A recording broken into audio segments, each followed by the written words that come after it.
The Golden Thread. I named this book The Golden Thread because I feel that our lives are like a tapestry, and there's stories woven through this tapestry, the story of our lives. And if we look at the tapestry, we can see there's a golden thread running through it. That golden thread is God's thread that is just being woven through our lives. And there's times in our lives when we feel that we can't see that thread, but it's always there. All we have to do is turn the tapestry over and you'll find it on the back of the tapestry.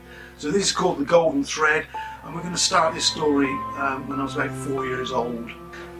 My earliest memory was one of my dad returning from the pub on a Sunday at about 3 in the afternoon. My mum had kept his Sunday roast warm in the oven. No such thing as microwaves then, but it had been so long it had dried up and it was not fit for consumption. I'm not sure if I had reached my 4th birthday, but I clearly remember my dad's drunken anger. He was so angry that he threw the plate and contents at the lounge window, smashing the large centre pane, with the plate landing in the front garden. I don't remember what happened next, but I do remember the feeling of fear. That feeling would remain with me for at least the next 10 years, which is how long it would take before my dad admitted that he had a drink problem. The power of any addiction can be all-consuming, and alcoholism slowly and gradually took over my dad's life. At times, I will say that I didn't really have a childhood, and that my childhood started when I was 15 years old, when my dad stopped drinking. In fact, I did play childhood games, but the big change was realising that my now constantly sober dad loved me. He had always loved me, but the power of alcohol with associated anger and aggression had built up so much fear in me that I couldn't see any love.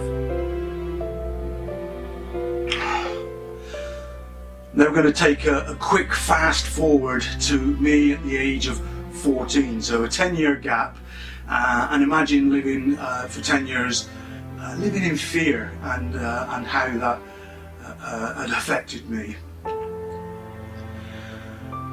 We were now in the dark evenings of October 1974, and I arrived at my girlfriend's house, but something immediately felt different.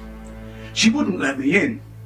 She told me that her dad had found out who she was going out with.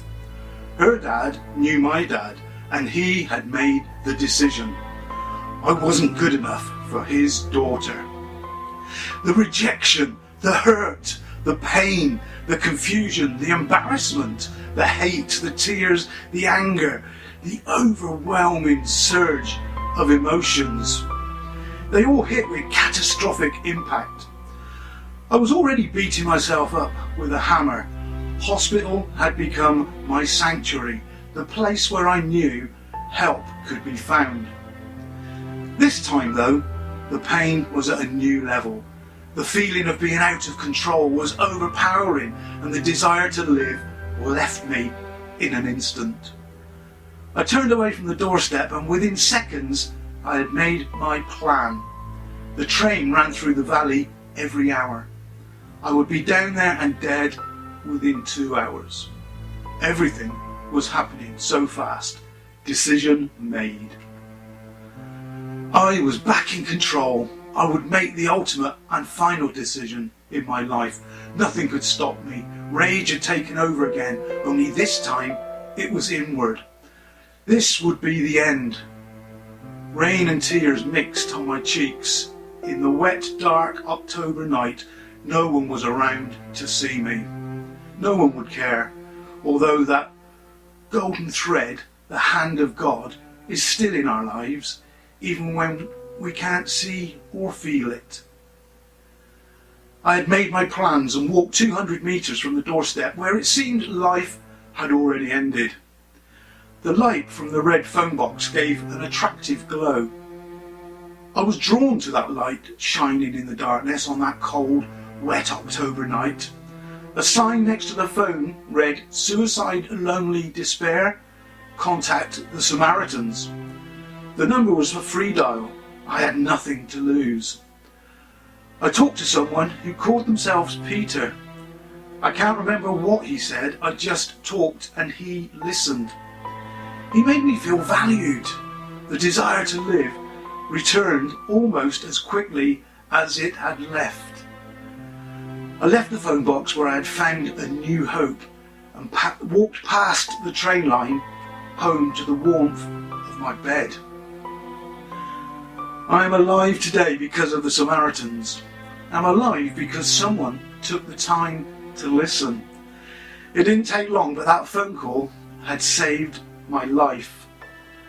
I sum up this chapter simply by saying that I now realise that suicide is a permanent end to a temporary problem.